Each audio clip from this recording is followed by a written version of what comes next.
So this is a very interesting concept that happens with the framework of post-editing, right?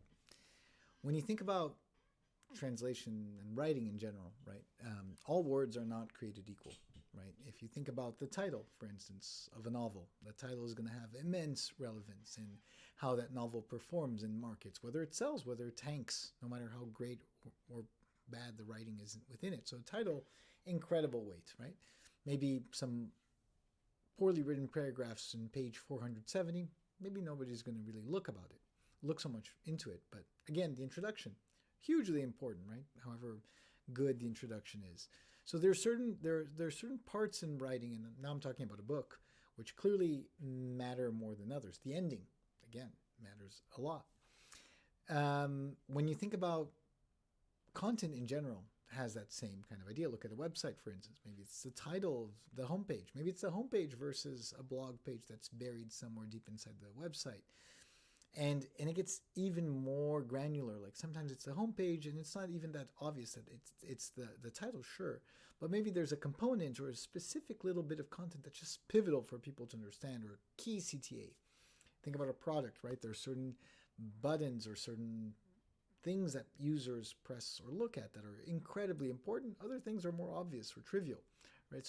So content is kind of asymmetrical as far as relevance goes and as far as user experience goes. There's certain kinds of content that are just tremendously impactful for user experience. Other kinds of content that have a very high degree of tolerance for quality. Now, when you apply that to localization and translation in general, most content just gets exported. Kind of, you think about a book. The book is maybe written in a Word file and it gets translated into, gets worked as an EXLIF file by someone, or a product. It gets exported as an XML and then ultimately becomes something in a translation workbench, also typically in EXLIF format. And so you're getting content and you're kind of like flattening it out when you translate it, right? So when a translator typically sees that content, they're not seeing necessarily that part one of the content is infinitely more important than part 10, for instance.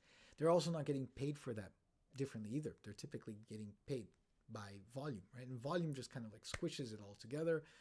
I've seen translations where translators are paid just as much for the title as they're paid for a sentence in page 459. So that doesn't make a lot of sense from an economic perspective, but as we get into a post-AI paradigm, that becomes an even bigger problem, because now the whole challenge is that certain kinds of content just need to be processed very quickly, very effectively.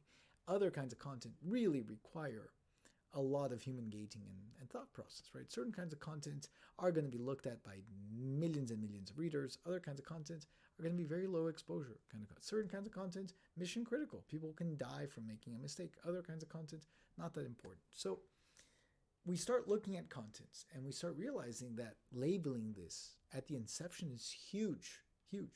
Not only being able to label, but then being able to treat this content different according to those labels. And that requires an immense level of maturity because it requires foresight, right? As the content is being produced, someone needs to be able to label this. And if it's not someone, an engine needs to be able to label this as high priority, high impact, low impact. And then as that content gets translated, it needs to be paid differently. It needs to be treated differently. And the challenge is there as well is that you can't fully dismember it, right? If you just translate the title of a book as a entirely separate job, then let's say page 459, that book title is probably going to be without a lot of context. So we're in this like really conflictuous place where on one hand we have to separate and completely triage content differently.